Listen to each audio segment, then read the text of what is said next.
This channel does not promote any violence, harmful, or illegal activities. All content provided by this channel is meant for an educational and information purpose only.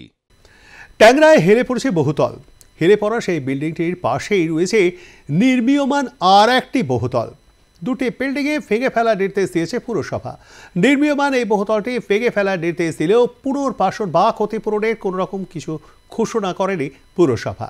বৃহস্পতিবার পুরকর্মীরা বাড়ি ভাঙতে আসলে তাদের দেখে বিক্ষোভ দেখান আবাসিকরা। আমরা বাড়ি ভাঙবো আর আমরা ভাঙতে যাবো, আমাদের বাড়ি দেবে না।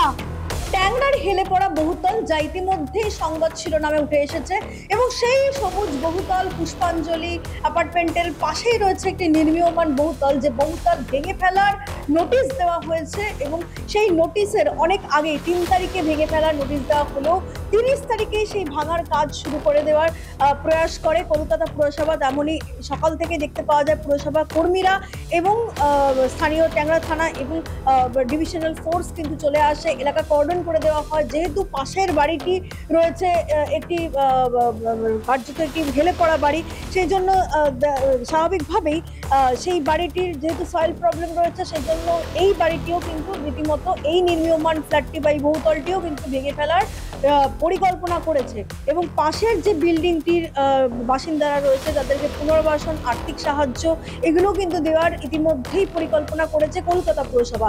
সেক্ষেত্রে এই ফ্ল্যাট যারা রয়েছে, এখানে 20টি পরিবার তারা ফ্ল্যাট কিনেছেন, তাদের যেটা বক্তব্য যে তাদের ফ্ল্যাট কিন্তু অলমোস্ট তৈরি হয়ে গিয়েছে, দরজা লেগে গিয়েছে, দরজা লাগানো হয়ে গিয়েছে, কার্যত সমস্ত রকমের যাবতীয় যে কাজকর্ম সেই কাজকর্ম কিন্তু একেবারেই শেষের পর্যায়ে। বিভিন্ন ফ্লোরে কিন্তু মার্বেল লাগানো হয়ে গিয়েছে, জলের পাইপের কানেকশন হয়ে গিয়েছে।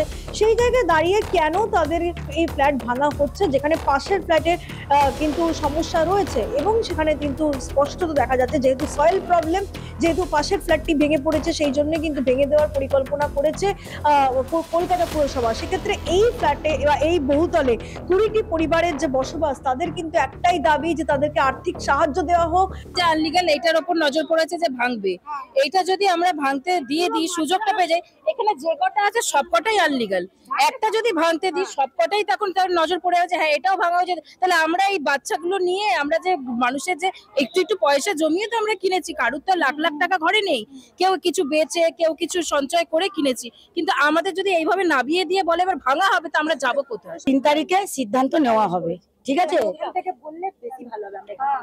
3 তারিখে আমাদেরকে, আমরা শুনছিলাম 3 তারিখে এটা একটা ব্যবস্থা হবে, কিন্তু আমরা হট করে শুনছি এটা ভাঙা হবে। কালকে রাতে শুনছি।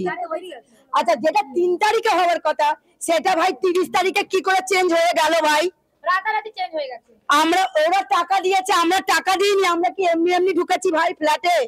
হ্যাঁ, আমরা এতগুলো লোক কি রাস্তায় গিয়ে দাঁড়াবো? তো মেয়র সাহেব আসুক, আমাদেরকে একটা আস্থা দিক, ওদের যেরকম দিয়েছে আমাদেরও দিক।